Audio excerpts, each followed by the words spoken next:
Hello दोस्तों, मैं नयन आपका स्वागत करता हूं आपके अपने यूट्यूब चैनल ऑफिशियल नयन सामान्य ज्ञान जीके में।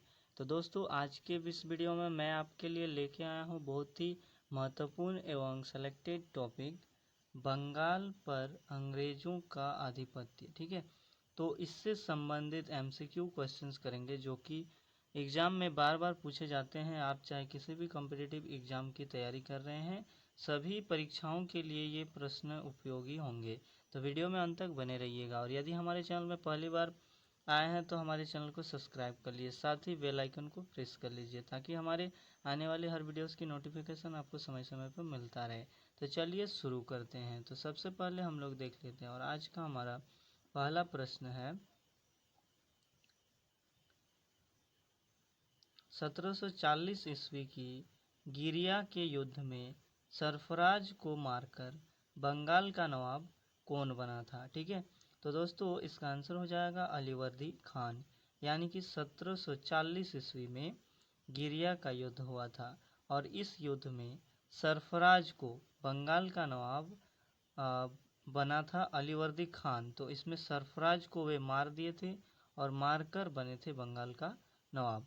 तो दोस्तों बंगाल का जो संस्थापक है, बंगाल का संस्थापक है मुर्शिद कुली खान। ठीक है, तो मुर्शिद कुली खान के बाद उसका दामाद आता है शुजाउद्दीन खान। ठीक है, शुजाउद्दीन खान ये आता है और उसके बाद आता है सरफराज। तो सरफराज को ही बंगाल का नवाब बनता है हराकर, यानी कि मारकर। तो कौन? तो अलीवर्दी खान। अब हम लोग देखते हैं अगला प्रश्न। तो अगला प्रश्न है, इजारेदारी प्रथा के प्रारंभ बंगाल के किस नवाब ने किया था। ठीक है, तो इसका आंसर हो जाएगा मुर्शिद कुली खान। यानी कि इन्होंने क्या किया था, तो इजारेदारी प्रथा का प्रारंभ किया था। ठीक है, और साथ ही इन्होंने किसानों के लिए बहुत सारे ऋण की भी व्यवस्था किया था और साथ ही इजारेदारी प्रथा का प्रचलन इन्होंने ही किया था। ठीक है, नेक्स्ट प्रश्न देखते हैं। नेक्स्ट प्रश्न है, बंगाल के किस नवाब ने राजधानी को ढाका से मुर्शिदाबाद स्थानांतरित किया। तो इसका आंसर हो जाएगा मुर्शिद कुली खान। यानी कि जो बंगाल है उसका राजधानी सबसे पहले होता है ढाका था और उसके बाद मुर्शिद कुली खान ने इसे मुर्शिदाबाद लेकर जाता है और उसके बाद फिर आता है मुंगेर। यानी कि आपको क्रम में याद रखना है कि जो बंगाल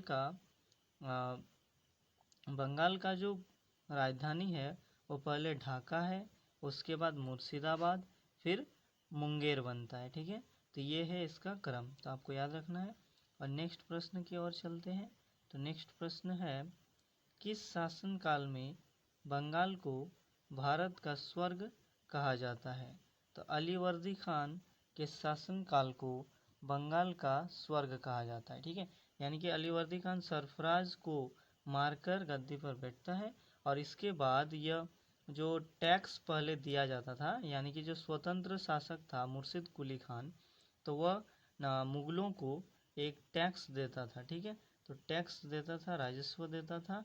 लेकिन जो अलीवर्दी खान है ये राजस्व देना मुगलों को बंद कर देता है और इसके शासनकाल में, यानी कि अलीवर्दी खान के शासन काल में मुगल जो बंगाल जो है इतना समृद्ध हो जाता है और समृद्धशाली हो जाता है कि उस समय उसे बंगाल भारत का स्वर्ग कहा जाने लगता है। ठीक है, यानी कि जो बंगाल है उसे भारत का स्वर्ग कहा जाता है। ठीक है, उस समय।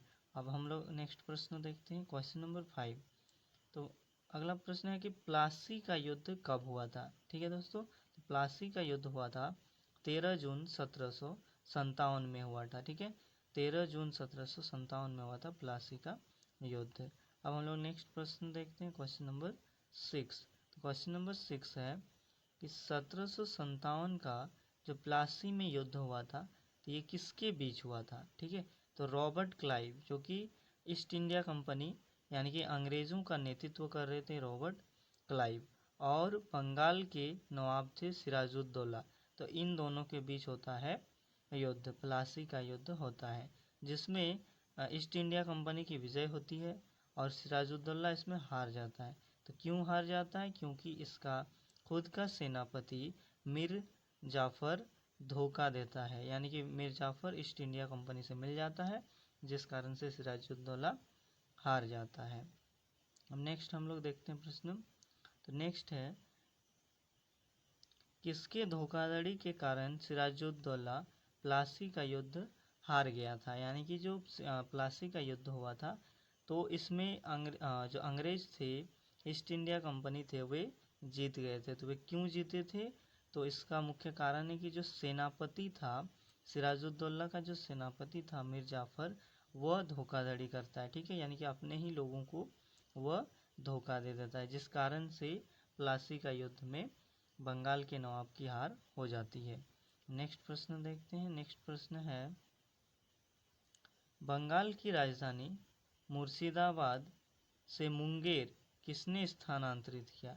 यानी कि जो मुर्शिदाबाद से मुंगेर किसने स्थानांतरित किया? तो मीर कासिम ने किया था, ठीक है। नेक्स्ट प्रश्न देखते हैं। नेक्स्ट प्रश्न है, बक्सर का युद्ध कब हुआ था? तो बक्सर का युद्ध हुआ था 1764 ईस्वी में हुआ था, ठीक है। अब हम लोग देखते हैं नेक्स्ट प्रश्न। नेक्स्ट है क्वेश्चन नंबर 10। 1764 ईस्वी का बक्सर का युद्ध किनके बीच हुआ था? ठीक है, जब बक्सर का युद्ध हुआ था तो ये किसके किसके बीच हुआ था? तो दोस्तों इसमें एक और था, अंग्रेज का यानी कि ईस्ट इंडिया कंपनी का नेतृत्व कर रहा था कैप्टन मुनरो, और एक तरफ था मीर कासिम और अवध का नवाब शुजा-उद-दौला और मुगल सम्राट शाह आलम द्वितीय, एक तरफ था और एक तरफ था अंग्रेज, ठीक है। तो इस युद्ध में होता क्या है कि अंग्रेज़ों की जीत होती है, और बक्सर का युद्ध में भी ये लोग हार जाते हैं, यानी कि अंग्रेज़ों की इसमें जीत होती है, ठीक है। तो नेक्स्ट प्रश्न देखते हैं। नेक्स्ट प्रश्न है, कालकोठरी की त्रासदी नामक घटना कब हुई थी और ये किसने करवाया था? ठीक है, तो ये जो हुई थी, ये हुई थी 20 जून 1756 ईस्वी को, और ये सिराजुद्दौला ने कराया था। तो हुआ क्या था कि 20 जून को सिराजुद्दौला ने 146 अंग्रेज़ों को एक छोटी सी कालकोठरी में बंद कर दिया था, और उसके अगले दिन सिर्फ 23 अंग्रेज ही जीवित बचे थे, बाद बाकी सब मारे गए थे। तो इसीलिए इसे कहा जाता है कालकोठरी की त्रासदी। तो ये इस घटना को जो कराया था, तो किसने किया था? सिराजुद्दौला ने किया था। तो आई होप आप लोगों को वीडियो अच्छी लगी, तो वीडियो को लाइक कर दीजिए, साथ ही चैनल को सब्सक्राइब कर लीजिए और अपने दोस्तों के साथ वीडियो को शेयर ज़रूर कर दें। तो धन्यवाद, मिलते हैं नेक्स्ट क्लास में।